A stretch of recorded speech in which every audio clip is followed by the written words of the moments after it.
So what's up guys, I am BlackOpsAmazing, welcome back to another Zombies Questions, where today I'm going to be answering anything that you guys have been asking me in the comment section below. If you want to be in the next video, if there's anything you want to know about the zombie storyline, be sure to leave your comments down below and I will try my best to pick them. If you do enjoy the video by the end, a like rating would be very much appreciated, but of course you don't have to if you don't want to. Make sure you are subscribed to stay up to date with the latest zombies videos on the channel, but without further ado, let's get into it. So the first question of today from Angelo Del Tedesco 3 says, why is there a portrait of Richtofen in 5? Wouldn't it be there before the zombies broke in? So we don't 100% know the answer for this, but we have a good theory, and this is more than likely what happened.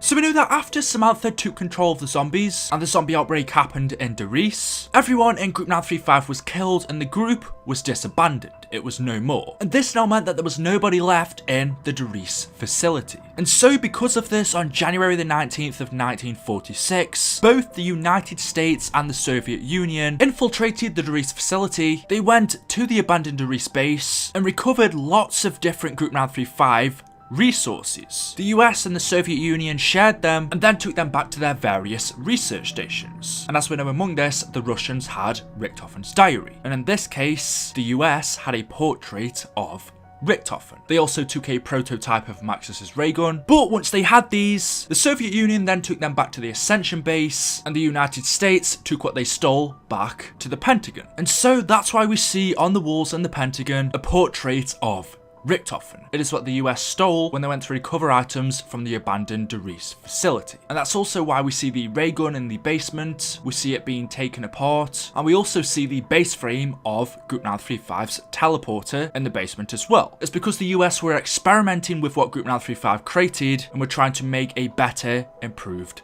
version. So hopefully that answers your question. We also know that once Group 935 was disbandoned, any members that were still alive, the Pentagon hired. They hired former Group 935 scientists in an effort to replicate their work. And the Soviets did exactly the same. They hired former Group 935 scientists, and one of those was Harvey Yeaner. So there we go. From then on, the Pentagon began to do experiments involving their own versions of the undead. And that then meant that the US government would transfer a number of Element 115 experiments to the Groom Lake facility. Hence why we see an unlimited amount of zombies in Area 51. The next question of today from Carl Sledge says, does Hitler have anything to do with Nazi zombies in COD? Please answer this question, BlackOpsAmazing, because he created the Nazis. So Hitler in the storyline doesn't directly have anything to do with the Nazi zombies, but he kind of does in a way. As we know, in Derice, Dr. Maxis, who was the leader of Group 935, because he was running out of money, he went to the Nazis and asked them for funding so they could continue doing experiments. And so the Nazis said to Maxis, we will provide you with the funding and money that you need if in return you give us an undead army. And so Maxis signed that deal. The Nazis gave Maxis money, and in return Maxis began to create zombies for the Nazis. And so in a way, Hitler does have something to do with this, but not directly. Since Hitler was the leader of the Nazi party, he created them. If Maxis signed a deal with the Nazis, that would have meant he signed a deal with Hitler in which he would create an undead army for him. So in a way, yes. The next question says, was Richtofen's Head supposed to be a game mode in Black Ops 2? Now, going back to when we first heard of this, which was about DLC 2 or 3, I believe, it was released to us that in the game files, there was this image. There was this severed head. Now, a lot of people at the time said that this was Dr. Maxis. Before this, we had never seen what Maxis looked like. We really knew nothing about him. Or we did, but we never actually physically seen him. And so it was told to us by a lot of people that this was Dr. Maxis. But we can now clearly see, we've seen Maxis plenty of times, that this isn't him. Dr. Maxis is bald. We've seen pictures of him in Origins, he doesn't look like this. And we've then seen him again in Revelations. Again, this clearly isn't Dr. Maxis. Maxis is bald and also has a beard, whereas this character doesn't. And actually, this is Richtofen. His facial features all pretty much look the same. The only thing that is different is obviously his hair. He still has that grey fade on the side that his older version has. The only difference is his hair is sticking up, whereas usually it is slicked back. It looks like he's been electrocuted and his hair is sticking up. But this definitely looks like Richtofen. Now the question is, why was this ever in the game files? Because we never saw anything like this in the game. This was found within the game files of Mob of the Dead, so it's clearly something that Treyarch made, they prepared, but for whatever reason decided to cut this out of the game. But what was it supposed to be? Well, just last year, someone by the name of Sanadisk, I will link his YouTube down in the description, but he went inside the game files of Black Ops 2, which plenty of people have done before, but what he did differently is instead of trying to load this head into the actual game itself, which you can't do, he loaded it into a program called Autodesk Maya. He loaded this head with the full animation, and as I just said, he wasn't able to load it into Mob of the Dead itself. For presentation purposes, he made it look like it was loaded into Mob of the Dead. That is why you can see from this gameplay, some things are a little bit shiny because it's actually not Mob of the Dead. That's just the way he's made it look. But the head itself and the animation was taken straight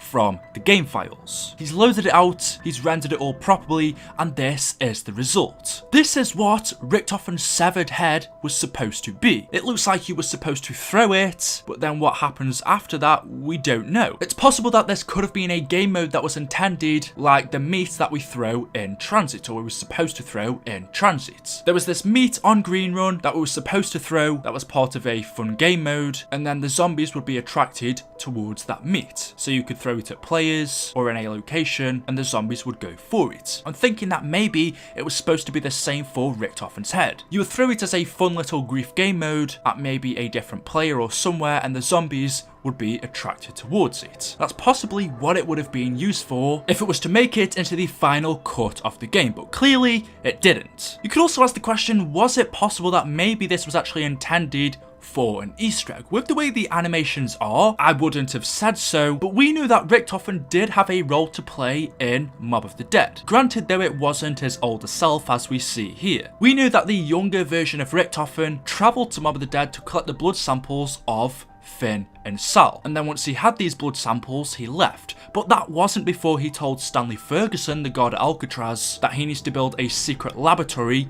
under the prison, and that's exactly what he did. Under the prison, Richtofen had this whole setup of cryo chambers that he intended to put the transit crew to sleep on, so Richtofen did have a role to play in Mob of the Dead. I'm wondering that maybe did Richtofen come to Mob of the Dead and die? Was he in one fracture supposed to be killed? Was his older self originally intended to have something to do with this map instead of his younger self? We don't know. There are loads of questions, but I actually think this is super cool. So there we go. Hopefully that helps. Drew May says, hey BOA, why is Samantha still in control of the zombies during Revelations? So there's a really quick and simple answer to this. Simply, she isn't. Samantha during this time isn't in control of the zombies, and in fact, she hadn't been in control of them for a very long time. That is one of the hardest questions to answer in zombies, and as we've been told by Jason Lundell, the colour of the zombies' eyes don't always mean something. Sometimes they are relevant, sometimes they aren't. Sometimes it means a lot, sometimes it just means nothing at all. So when we see the yellow-eyed zombies in Black Ops 3, Shadows of Evil, The Rise and Draka, there's more than likely no relevance to that. Whereas in the older timeline, there was. Plus in Revelations, just like Mob of the Dead and Gorod Karovi, these zombies' eyes are red. So Samantha isn't in control. We don't know who is, in fact, it could be that nobody is. And the final question of today comes from Eli N. Ashton Work. If that's your name, my name's Eli as well. Oh my god, I have never met another Eli before. It'd be so awesome. Can we be friends? No? That's sad. No? Anyway, where are the original staffs? So still, to this day, we don't know where the original staffs that Primus used to defeat the Apothicons all those years ago are. We know that on January the 15th of 1292, the Great War between humanity and the Apothicons began. This war broke out and lasted pretty much for 8 years. That was until these Primus heroes came along, where using their magic elemental staffs, they defeated the Apothicons, bringing the Great War to an end.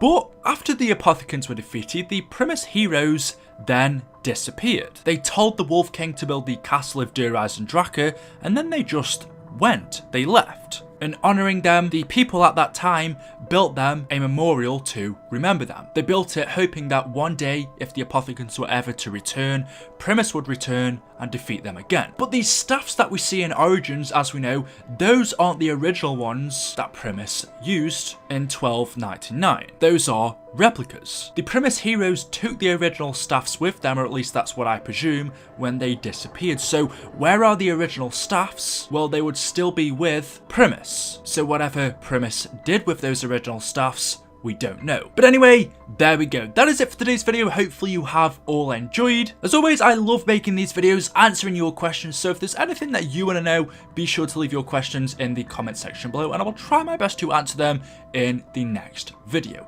Make sure you leave a like rating if you haven't already. It just really helps me out, but of course you don't have to if you don't want to. Make sure you are subscribed to stay up to date with the latest videos on the channel, and I will see you all in the next one. Thank you for watching, and goodbye.